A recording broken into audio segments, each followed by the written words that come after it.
थोड्याच वेळात शरद पवार घेणार मुख्यमंत्री एकनाथ शिंदेंची भेट, आरक्षण आणि इतर विषयांवर केली जाणार चर्चा।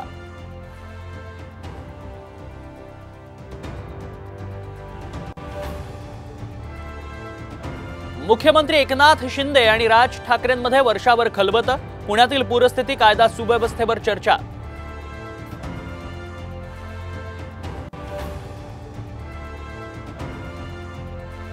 अनिल देशमुख पीएच्या माध्यमातून पैसे घ्यायचे, सीबीआयकडे पुरावे असल्याचा सचिन वाझेचा दावा, तर फडणवीसांना लिहिलेल्या पत्रात जयंत पाटलांचंही नाव लिहिल्याची वाझेची प्रतिक्रिया।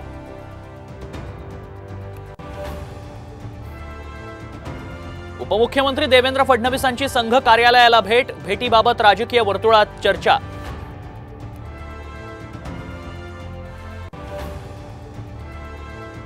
पश्चिम महाराष्ट्रात टोल वसुली विरोधात काँग्रेस आक्रमक, पुणे, सांगली, सातारा, कोल्हापुरात काँग्रेसची आंदोलनं।